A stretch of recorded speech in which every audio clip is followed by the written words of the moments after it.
Grow your practice, grow your wealth, grow your impact. Find out how to spend less time in the dental chair and more time on the things you love. Welcome back to the Dental Wealth Podcast. I want to continue the conversation we had, not as serious before we started this rolling, which is, at what age is the perfect age to stop the tooth fairy? When does that happen? Is that like a dental conversation we could have? Because we were having a debate. So I got asked last night if I would go do the tooth fairy, right? And my son's almost 13 years old. I'm like, is there a tooth fairy at 13? Or is it literally like him being very like watching and being like, because I noticed that, so like he's trying to catch the tooth fairy. So I saw this door close. So he closed one, like he never closes the door to his room. So he closes that door, and there's a door to a bathroom that leads to like a Jack and Jill bathroom. So he's closing certain doors, I can tell. Now here's the funny part. So I'm debating with his mom whether he actually believes that. Okay, he's 13 years old. I doubt he believes. I think you should dress up in a tooth fairy outfit. Well, I walk in there. Here's the funny part. So I go in there, and I'm like, so now it's 2 a.m. So I set myself an alarm at 2 a.m. So I'm sneaking in there. I'm like, this kid knows that. So you actually did it? Yeah, because I'm like, well, okay. So he leaves the tooth out. So first of all, he goes to put it under his pillow. I'm like, I'm not doing that. Like, you're not 4, right? So I'm like, because he's trying to now catch Dad, right? So he can be like, you son of a gun. Yeah. You've been lying to me since the beginning. It's all a fraud, right? So then I've got to like be careful. So then I'm sneaking in there, and when I'm going into the room, and like I can tell like he set traps for me. So I go through this one bathroom, and there's a bunch of pillows by the door. I'm hoping the tooth fairy falls on his darn face. So then I'm like, these like the Goonies, booby traps. So like traps. So like there's one door that's open, one's closed, like, and then of course it's 2 a.m. So I get through this gauntlet of doors, and then I go through and I sneak in and put this thing, because he slept closest to the door of the bedroom. So I go through these bathrooms.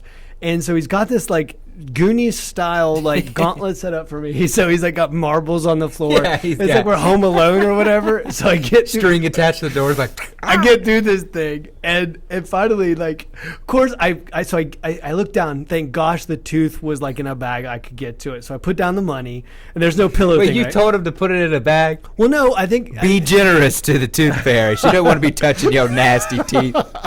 So I grab this bag, and I'm like trying to like tiptoe, and then I can't remember what booby traps were behind you. Right, because I got to figure out what doors. There's 3 doors, so I got to figure out, at 2 a.m., half asleep, which doors were, because I know he remembers, right? Yeah. Which doors were closed or open, and then I'm like, I don't even know, so I'm like, I got a 50-50 chance to get this right. Now, ultimately, he knows anyhow, right? So now we're playing this game. Cat and mouse game. And I'm like, this is so ridiculous. Little do you know, he had the Xbox webcam on the whole time, and he saw you looking like a fool. Like, he's talking to his friends right now, and he's going, my dad is actually sneaking in my room. He's live streaming it. That's what we should put on the podcast. Yeah, he's like, you know my dad that plays Call of Duty with us sometimes? This is him trying to be the tooth fairy. I'll tell you, it's the things we do as parents. And so ultimately because the day that you have this conversation, like it all unwraps. So, right? So we got to play the magic, we got to pretend whatever it is. So anyhow, that was my night last night. So the tooth fairy instructed me to do it because of COVID grant. They didn't want to come get COVID. It can't do that. Can't do that. It's because of COVID. So it's you. Yeah. Where were you last night? Yeah. I could have just handed him a $20 bill and be like, here. Yep. She told me because of COVID, you can't. I can't come see you this time. All right. So anyhow, that was my dental story for starting the podcast. The tooth fairy story. Katie's gonna title this podcast "When the Tooth Fairy Comes Knocking." When the tooth fairy comes, what do you do at 13? Oh. All right. What do we got, Matthew? So, vacations first. By the way, we won't get any comments on the subject. We'll get comments on like when you're supposed to tell the tooth fairy. Yeah. I'll get some. There'll be some people who are like outraged at my like 13. You should tell him, right? There'll be people who are like listening to this get emotional about this shit. They're like, nope, should have done it at 9. I'll be like put on Facebook and like I'll be trolled or something about it, right? Share the Turn video. into a meme. We got this. So we'll say I'm abusing my kids by still having them do the tooth fairy at 13 or something. I don't know. Anyhow, what do you got? Vacations. Before I get into the question for you, what is your favorite place to vacation? I've always wondered this because I know you did your special vacation when you went to the Porsche driving thing. But what would be like if you could leave tomorrow? Where are you going and why? Wow, that came out of nowhere. Let me think about that. The answer to the question is, and this is going to sound probably pretentious, but it's France. I've been to France probably I think 4 times. And every time I go there, it's something, I'm either on the countryside or by the water or something. It's got a great climate. I like the food because I like to eat, and so it's got amazing food. It's got you can be at the beach, Mr. Morin, right? I mean, you can experience so much. I think there's big cities, there's countryside, there's wine, it's just an amazing. So for me. That's probably it. I know for some people maybe Caribbean or maybe something hotter or more exotic. I burn very easily, so I might be, but I think and of course if you're on the French Riviera, you can go to Monte Carlo and things like that. So I don't know. For me, that's probably me. What about you? I went to Hawaii one time. Actually, if I could go anywhere, and you know the answer to this, Monaco, the Grand Prix. Got to go to Monaco. F1. That's on the bucket list, man. That's Monaco. Cheers to Monaco. That's like on the bucket list. Yep, we got to do that trip. And the reason why we get into the whole vacation aspect of it is we have holidays coming up. People are looking to take vacations. I have callers that call in and they say, I just want to be able to take a vacation. And we hear that a lot with, dental practice owners. They just can't, they don't feel like they have the ability to step away from the practice and take a vacation. Yeah. So what advice would you give to that practice owner on how to either get to that point, or what do they need to do in order to guarantee that they're going to have a vacation? It's one of the saddest things, right? When a business becomes when you become enslaved almost to a business, right? It's like all the team members get to take vacation, but you don't, right? In a sense, right? You never get to take time off, and it's like then I would argue you're not a business owner. You're not even an employee almost, because you don't even get the rights of an employee.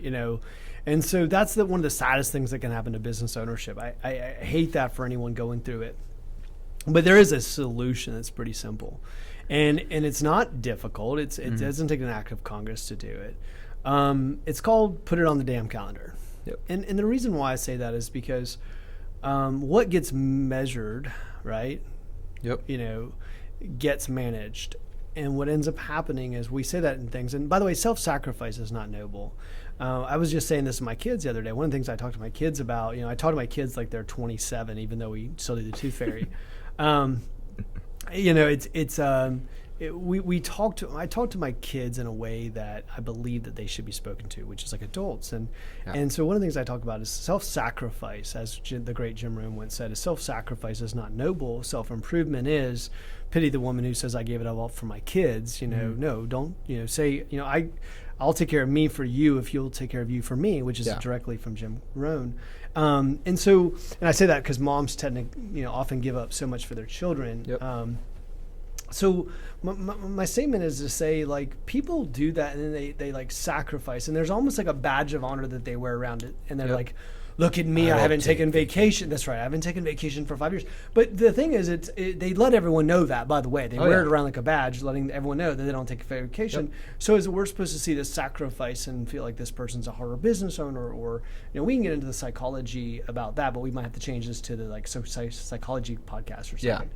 But ultimately speaking, when we look at those things, we say, look, this person hasn't made it a priority. It's not true. It's a priority.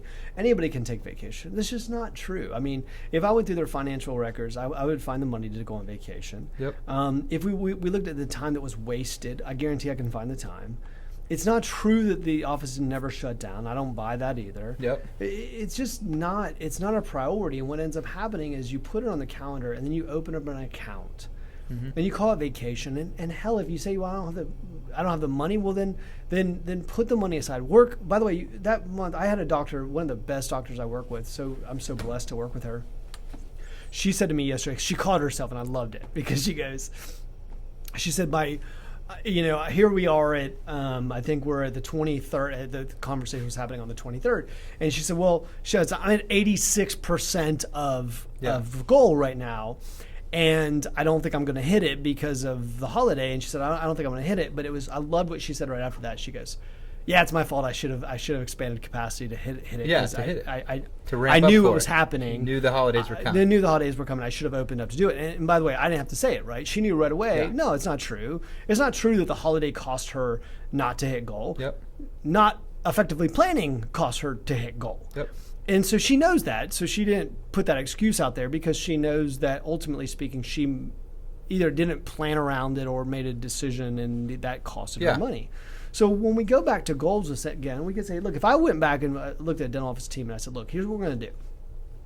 I'm going to take off a week in July. I'm just making up a day, okay? We're going to take off July 3rd through the 8th or whatever. Yeah. And then what we're going to do is we're all going to be in this together. So we're all going to take it off together. But here's what would have to happen for us to get there. We're going to open up days in June. We're going to open up hours in June. Hell, if you figured out, you might even figure out how to pay them all during that time, right? And you could get the team riled up around that and say, yeah, we're going to work extra hours and we're going to work extra days and whatever. You're going to make up the time but that we're going to make up for it. And then we would have the financial capital to do it. We could have saved all year long because I guarantee if you get a $20,000 or $100,000 or whatever the tax bill is, you could figure that out. So then ultimately speaking, not taking a vacation is an excuse. It's an excuse. It's not true at all. And people wear it around like a badge of courage. They walk around and say, look at me, I haven't taken vacation. I haven't taken vacation. Well, I wouldn't go around like letting everyone know that because it's actually not a great sign of a great business owner. Great. I don't know if I'm going to be able to take a vacation either as a team member. It's a sign of someone who doesn't know effectively how to run a business. Yeah. So it's not a badge of honor. It really shouldn't be a badge of honor. And people that walk around and say, look, I haven't taken vacation in 8 years. I'm like, wow, you should learn how to run a business. You know, because that's not how you run a business. Yeah. And so I don't see it as a badge of honor. It's not a badge of courage. It's not something to be proud of. It says that there's inefficiencies in the way you run your business, and you need to figure it out. Yep. The idea, by the way, you know, I can speak for myself. I can't speak for everybody. We all work in different ways, and you know, I think that like I work in spurts. Yeah. And both in my work day and over a period of time.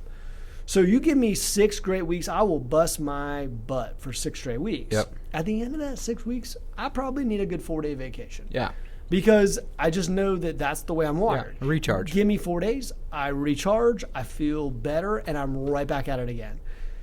The same thing happens for dental practice. So that person who hasn't taken vacation in years or whatever that they claim is probably burnt out, tired. They're taking on their team. It's affecting revenues. It's increasing stress. And we can go, you're not doing anyone any favors by not taking a vacation. And in fact, your team's probably like, please take a break. We need you to go take a break. So like, and by the way, I know you guys have said the same thing to me. You're like, Eric, you please go take a break. Yeah. We need you to take a break because you're driving us insane, right? Then you'll take a break and we'll be all right. So, I mean, we all get to that place where we just need a break. So it's not noble to be sacrificial.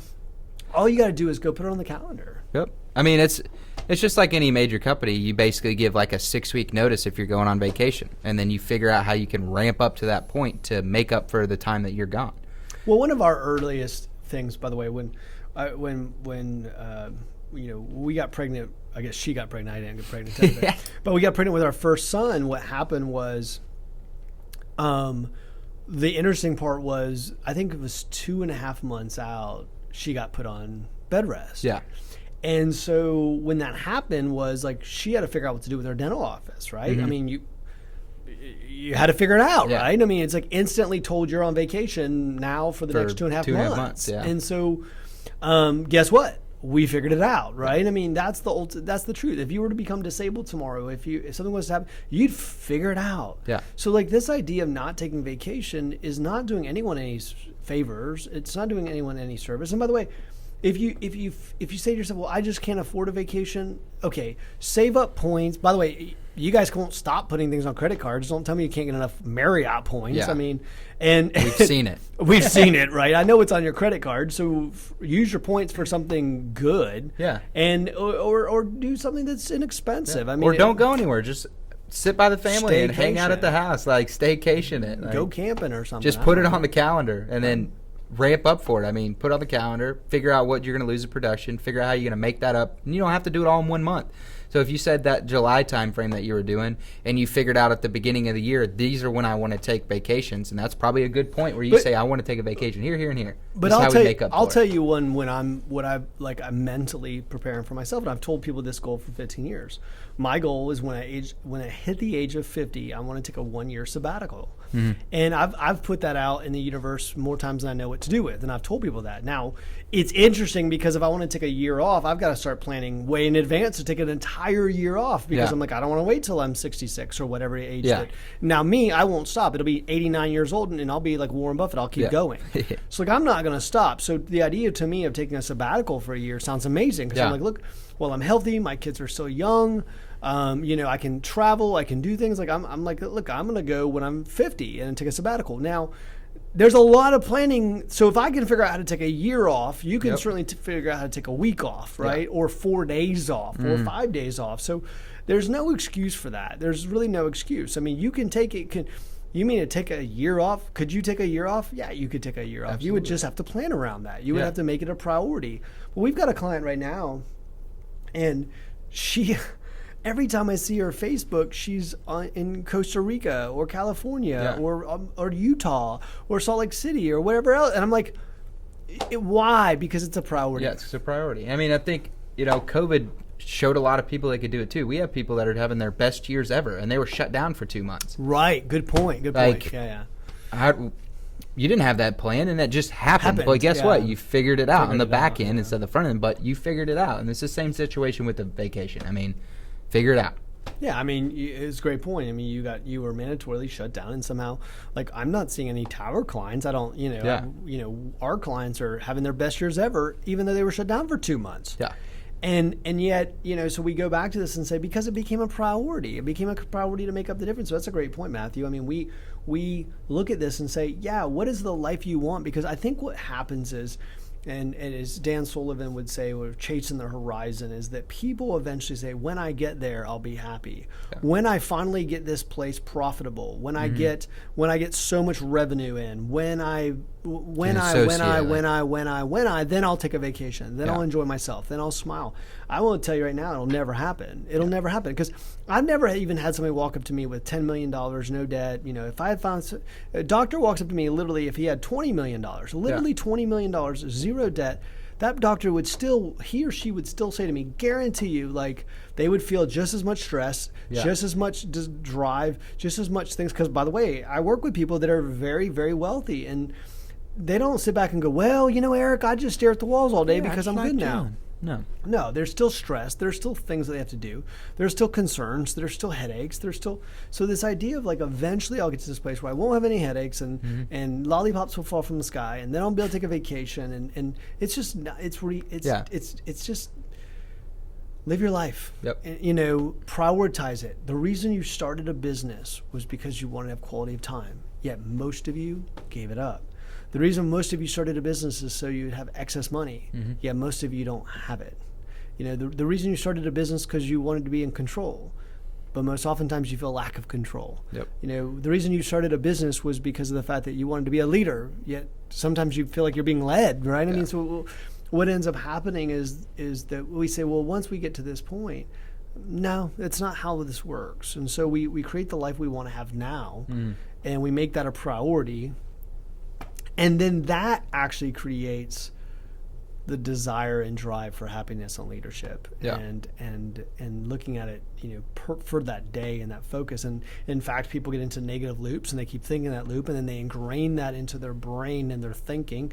And then it's so damn hardwired that when you sit down and talk to someone and be like, listen, this is just not even true. Like, you're making up a story in your head. They'll never believe it. And when I sit there and say to this person, it's the same person who's like, it's the same person who says, Eric's going to try to sell me something same thing. Do you do that as a dentist? You try to get people to solutions to help them get to the next place. But they're so scared of anybody ever coming into their circle, and they're so scarcity mindseted. Is that it? Now I'm just making up stuff here. That they never get there. Yeah. And so ultimately speaking, anybody listening to this podcast can have the life they want now. They just have to make that a priority, choose that as a priority, and then build their life around that. Yep. Well, look, if you're going to take a year off, and by the way, I'm not telling you to take a year off. I'm just saying if you were, you probably shouldn't go buy a $1.8 million home unless you, right? Yeah. We have somebody who, recently, it's like that upper limit problem where people go back and they, as soon as they pay off debt, they'll go get another piece of debt. It's like, hold on, you just got that debt paid off. What are you doing? Yeah. And it's like that upper limit. They won't ever let themselves out of this place where they're struggling. And they're always going to feel stressed. Yep. And so they're never going to be happy. So vacation is a priority. Family, put it on the calendar. Family is a priority. Put it on the calendar. And then, tell your kids about the Tooth Fairy. No, I'm just kidding. Or work on your ninja skills. Your ninjas, the booby traps from Goonies. Get your ninja skills down, because I'm telling you right now, next time, if we can get 12 months from now, there's going to be like, we're going to play this little game where he knows and I know, but we have to play this game where there's going to be like buckets that fall from the sky and like all I'm going to tell Grant feather. to put a recorder in his room just so I can watch the magic happen. You should have seen me. Like, you should have seen me come 2 a.m. I'm telling you right now, like I was like a Navy SEAL. Stealth mode. I was in there like no big deal. So anyhow, everyone, thanks for listening. Thanks for being on this podcast, Matthew. Thanks for always your support, my friend, and being here. And we'll see you next episode. Keep watching, keep listening, subscribe, like. We'll see you soon.